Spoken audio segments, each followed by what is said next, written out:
I believe that every photographer should have an everyday camera, a camera that you always have with you. In this video, I'll show you how I use this camera to make photography as effortless as possible, and how you can work towards being a better photographer by adopting the everyday camera philosophy with whichever camera you decide is best for the job.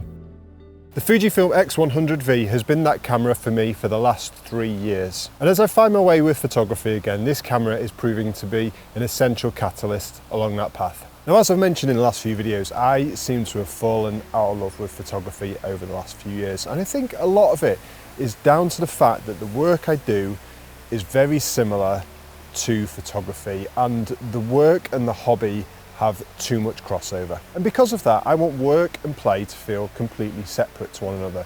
So that makes me want to use a different camera when I'm out like this, taking a walk in this amazing woodland. And getting back into photography is something that I really want to do. I want to be more engaged in this practice because honestly, I just really miss it.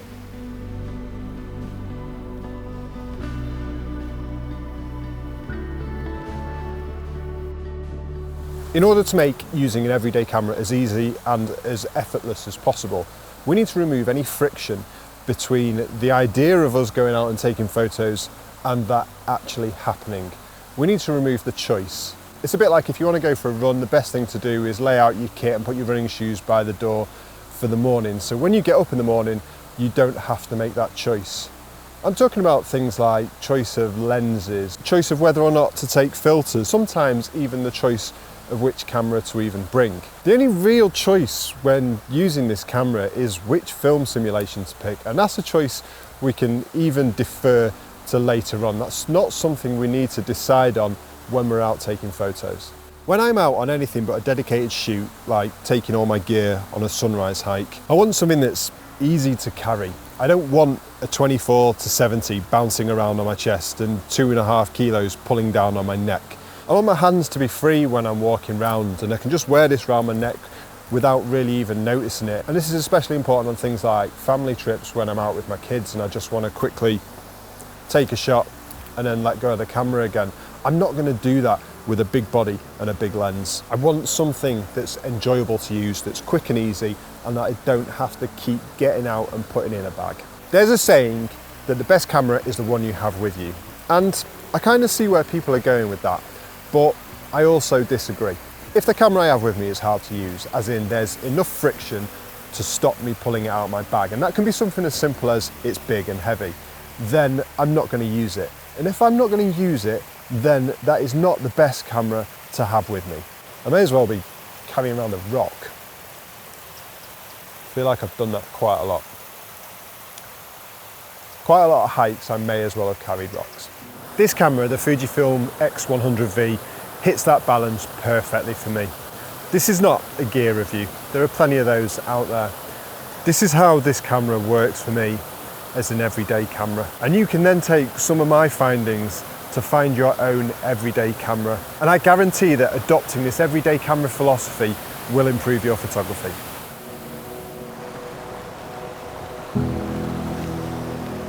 Look at this tree.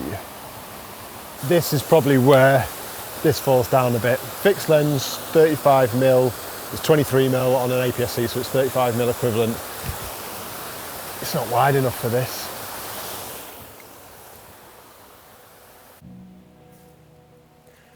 Now, it's not perfect, but what camera of this size is going to be?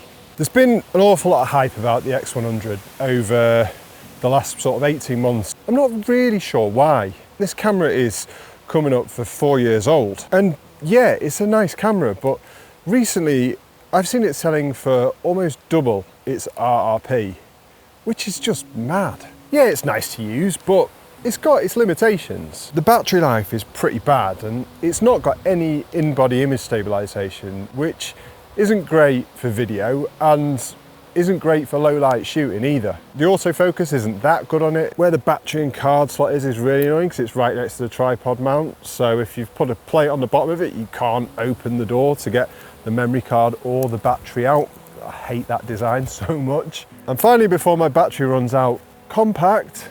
I mean, yeah, it's small, but you try putting that in a pocket And then price. RRP, reasonable. Used price, forget it.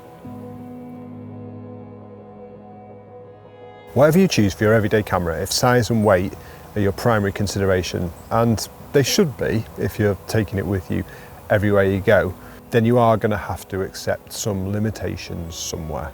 I can accept the limitations that this camera has, but I do find sometimes that they are quite frustrating.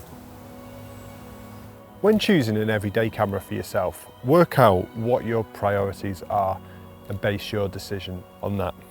For me, it's size, weight, look and feel, and that is both the images that come out of this camera and the camera itself. Personally, I love the Fujifilm look and the images that come out of this camera. I love how this camera looks. As I've said before, if you like a camera, you are more likely to want to use it all the time. I'm more than happy with even the JPEG outputs of this camera. The film simulations that come in Fuji cameras are one of the things that sets it apart from its competitors. One of the huge benefits of these is being able to adapt these film simulations as well in what people are calling recipes. And I've tried a few of these recipes out, and there's real advantages to being able to do this because you can further manipulate how your images come out of camera in JPEG form, meaning there's even less to do when you get back to your computer. I mean, you can completely bypass that at times if you want. Yes, it's not perfect for use all the time, but if you're shooting every day and you're getting through a lot of images, it's a huge bonus to have. I honestly can't believe I got through that segment and said recipes without pulling a face, because whoever came up with that term, it can't just be me that thinks it's horrible. Why not just settings or presets? Recipes. In saying that though, I often shoot in RAW, and this is purely because I can't make my mind up over which film simulation I prefer the most. The advantage to shooting in RAW is you can select a film simulation to apply to your images in Lightroom afterwards. It would definitely be easier if I could land on a simulation that I preferred, but it's just too hard. Maybe I'll have to keep trying with the different recipes. So how can this work to help you and your photography? How can you work out a way of being able to take a camera everywhere you go and shoot whatever you see without worrying about having to edit when you get home? The battery's run out. In doing this over time, not only will it improve your photography, but it'll help you learn to appreciate composition better. It'll help you see textures better and learn how to read light a bit better. It'll really help your photographic storytelling, something I don't think many of us pay enough attention to. A lot of us just go out with the intention of shooting one image without telling a bit more of a broader story through a series of images. That's something that I'm really trying to concentrate on at the moment, and I feel like doing that could potentially help your photography as well. When working in this way, I'd urge yourself not to put too much pressure or expectation on yourself. Just take your camera everywhere and shoot what you see. You don't have to shoot an amazing image every time you go out with it, but I can promise you, if you carry on doing this with an everyday camera, every so often you'll shoot something that you are really, really proud of.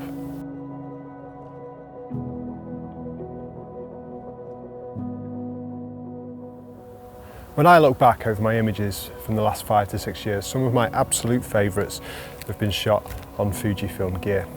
I used to solely be a Fujifilm shooter until I started working for myself, started doing more video, and then it became impractical to use Fuji stuff for my video work, hence my switch to Sony. But honestly, I think the dream now is to have a separate photo and video kit. And in an ideal world, that is what I would do. And if I were to do that, I would buy Fujifilm gear for my still shooting. That's not because it's better, because it's not better. It's just because I prefer using it, and somehow that connects me more to the images that come out of it. It feels like this camera has got character, something that Sony cameras seem to really lack. That character, together with the image quality and the ease of use, are the reasons why, for me, this is the best everyday camera out there. And if you like this video, you'll hopefully enjoy this one too. Check out how this camera fits in with the important process of documenting my life.